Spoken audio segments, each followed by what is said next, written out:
1980 U.S. Census Resource Materials, Questionnaire Manual, which I have, and the short and long form. My targeted audience for this JDW Talks are census researchers, future users of the 1980 census in 2052. This is being done in 2022. I have no expectations I'll be around in 2052. Users of 1980 census data and census information in general. So the 1950 census just came online in 2022. I have a number of YouTube videos on that. I had a lot of information. But I also have a number of enumerator kits. So I have produced the 1960 U.S. Census Enumeration Forms and Materials. That's a YouTube video based upon enumerator kit. I also have another one on the 1960 U.S. Census on enumeration districts. And I point out why we're not going to provide locational tools for that one. As you can see, I have kits for 1970. So I put together a YouTube video on the 1970 U.S. Census Resource Material. And for this one, I do have a kit for 1980, an enumerated kit. There's not that much information in there. I also have kits for 1990 and 2000, and I'm considering making YouTube videos eventually for those. As I say, the kit for 1980 doesn't include very much material. It does include the short and long form, the enumerator credential information, and some public handouts for the people who were lax in submitting their census forms. So here's what the U.S. Census Enumerator, this was a pinned badge that they showed. You can see the size of it. I'm showing you it there. And then on the back of it, there's some information, but probably people never saw the back. And in fact, this enumerator didn't even sign it. The kit also has the questionnaire reference book, which I have scanned and put online. Tell you about that. And an enumerator's manual. And I've scanned a couple of chapters of that, and I'll tell you about that. So let's just do quickly some 1980 census topics, something about the basics and some other areas I want to cover. And the basics for the 20th federal census in 1980 can be the 20th. It's mandated by the U.S. Constitution, and it's every 10 years since 1790. The questions may differ between the years, and there is a 72-year privacy period right now, so the 1980 census should become public on April 1st of 2052. I did a lot of research on this so-called 72-year rule. I actually published a essay on the rule and have a video explaining why we wait 72 years. It has nothing to do with life expectancy. The enumerator manual goes into detail to these enumerators, why take the census, and I thought it would be useful to repeat this. This is pretty much verbatim. So the census serves every sector of American society, both public and private. It's for congressional apportionment. The primary reason is to pick the number of representatives in the Congress each year. It does federal revenue sharing. It gives information to divide up the pie. Census counts are used to help determine the amount of funds each state, county, and city receives under federal revenue sharing programs. So that's important. If you miss somebody, there's less money going to that municipality. There's other types of revenue sharing, grants, funding, and so forth. Census statistics also determine eligibility for grants, funding for public works, education, job training, and so forth. Local governments use it for placement of school districts and figuring out how many classrooms they may need. City and county governments, transportation and housing authorities, They all use census statistics to plan new schools, transportation systems, water treatment facilities, housing programs, daycare centers, etc. All important based upon census material. Business communities use it for marketing programs, location of various shopping centers and stores, industrial plant sites where they're going to get their workers from, housing subdivisions, travel accommodations, etc. And it went on to say there's not room here to list more than a few examples of the uses made of census data. And the Form D561, which I do have, and I did scan it, the questionnaire reference book explains how each question, a group of questions on the census questionnaire, can and will be used by the many users of census information. So let's look at some 1980 census facts. The Census Bureau has a history webpage on the 1980 census. There's an overview of it, and within that there is a link to a detailed procedural history of the 1980 census. That's very, very useful, and I'm going to give you the link to it and links to and reference to all the material I cite in this YouTube video. So this procedural history, here is their table of contents, is very useful, especially the first part, the introduction and overview in terms of the of what they did. Very interesting. It includes, for instance, the abbreviations used by the Census Bureau. A chapter on field enumeration. I'm always interested in how it was carried out. Information about census takers and jobs and how they had to qualify to be a census taker. And this one is actually from the Enumerator Manual. It wasn't easy. In fact, they were warned about various safety practices. For instance, be aware of dogs and other animals. Don't trip. Look at all the problems you may be facing. Driving, they were worried about accidents because you perhaps are in strange areas and aren't used to the road systems. And how to report accidents. The area covered, according to the Population and Housing History, included the 50 states and the District of Columbia, and they indicate that the populations of these 51 units make up the official population of the U.S. Then there's Puerto Rico and Guam, U.S. Virgin Islands, American Samoa, and some of the islands in the Pacific. The Canal Zone, this is interesting, which I didn't know about, which had been enumerated in each census from 1920 to 1970, was not part of the 1980 census.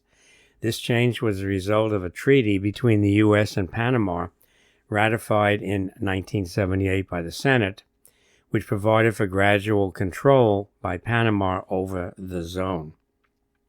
And then there's some other areas they point out that were either uninhabited or had counts supplied for them by other federal agencies.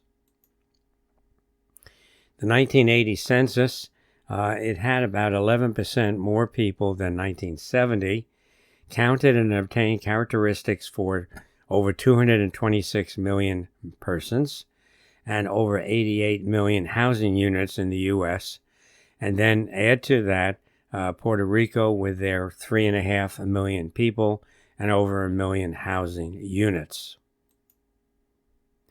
But what's very disturbing was the undercount. The undercount wasn't as bad as 1950, for instance, in which 4% of the population was missed. In 1980, only about 1.2% were missed. However, and this is from the history book, more troubling, the estimated net undercount rate for minorities like African Americans was 3.7 percentage points higher than that for all other races combined.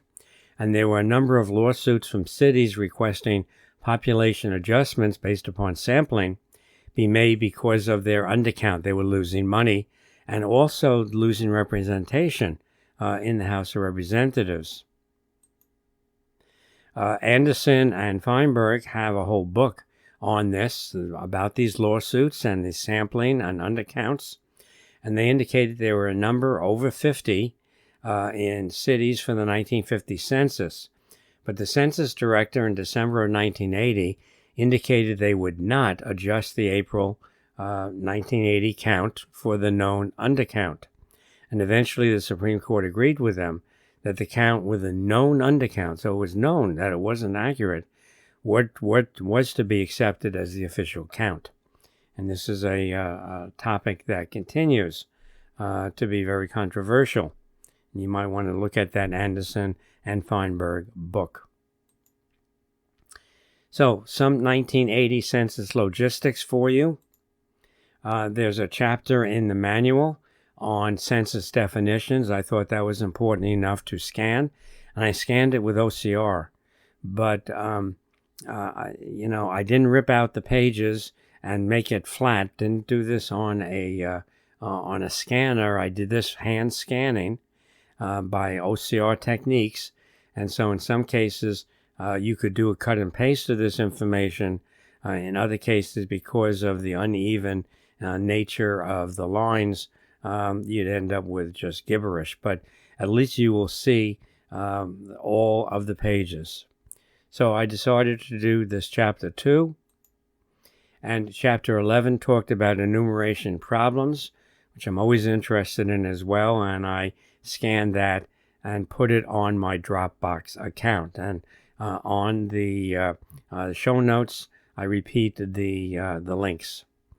And you better get that information now, because after I'm no longer here, I'm not sure where this information will be maintained. So let's look at the 1980 census forms.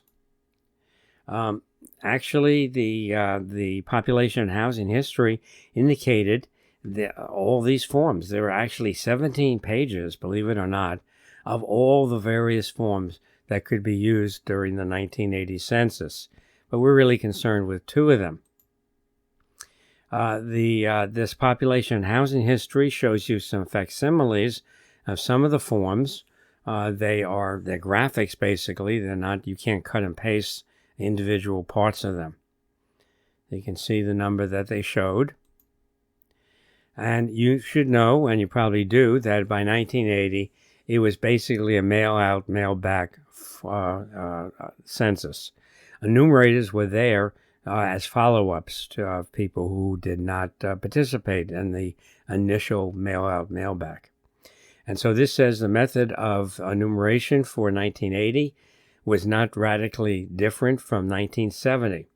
There were some significant developments. Mail-out, mail-back was extended to areas containing about 95.5% of the housing units. The only ones not included were some rural areas. There were new procedures for improving the coverage. There was an extensive and creative publicity campaign, just a tremendous amount of resources put in there. And they go on with some of the other things here. So I have some of this outreach material. Here is a very small handout throwaway that people could find in their mailboxes, perhaps, about for your information. Tells you about the upcoming 1980 census and that you're required by law to answer the questions. And then here's the back of it, and it tells you a little bit about why the census was taken. Another fun part of the enumerator kit I have is that a follow-up that, dear friend, the U.S. Census Bureau is now taking the 1980 census, but our records indicate that we do not have a questionnaire from your household. And they want you to then make an appointment for someone to visit you, or perhaps they'll do it over the phone. And there you can see the census taker, he leaves his telephone number, etc. Now, there was a short form. Everybody who was applicable answered this, and I have scanned this, OCR'd scan it, for you as a short form. This is what the short form looks like. Only a couple of pages. Then there was the long form. Now the long form included all the questions on the short form plus a number of additional questions. So not everybody answered the long form. And I show you some of the dimensions of the long form and actually the short form as well. For most of the country, the long form was used in 1 out of every 6 housing units. In county, cities, and similar governmental units with estimated populations below 2,500, the sampling rate was 1 in 2. Interesting.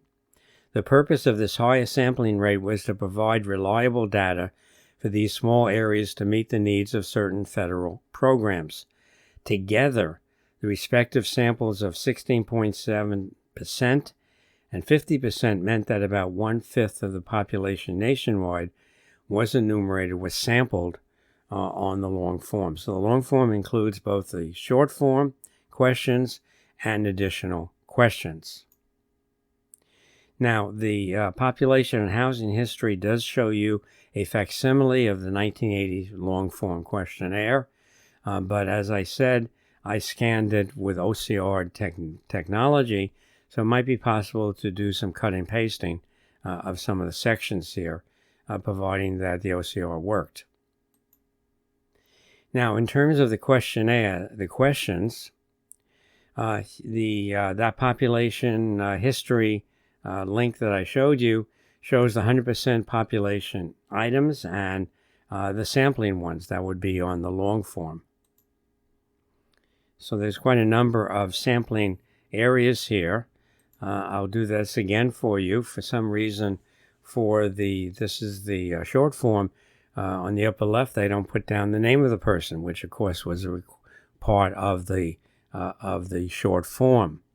So the short form is 100% of the population. It included both population information questions and housing questions. And then all of these questions, plus additional questions, the sampling questions, were put on the long form. And you can get a general idea of some of these things. This is from the Population and Housing History, the pamphlet that's online. Lots of information there. Now, I do have, as part of the kit, this questionnaire reference book, and I scanned it, I OCR'd, scanned it, and I put that online on my Dropbox account. So here it tells you what this questionnaire reference book includes. It includes the population questions and explanations. And then the housing questions and explanations. How this information is used by the federal government, both the population and housing questions. Questions frequently asked by the public and suggested answers, and then a number of tables to help the enumerator for the follow-up if people haven't responded. So for instance, question 17 is a question about activity 5 years ago. It shows a little bit about what the form would show. It tells the enumerator when to ask all persons born before April 1965, and how to ask the question. And then it continues here as to how to handle the answer you get and define some of the terms. So for those of you who are not clear about what the questions were and what the answers expected would be, this questionnaire is really valuable.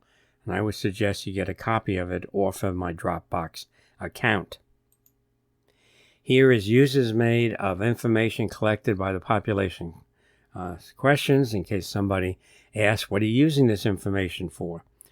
So for instance, sex, used to compare changes in the social and economic characteristics of males and females and to study fertility patterns, predicting population numbers, predicting a number of newborns, etc.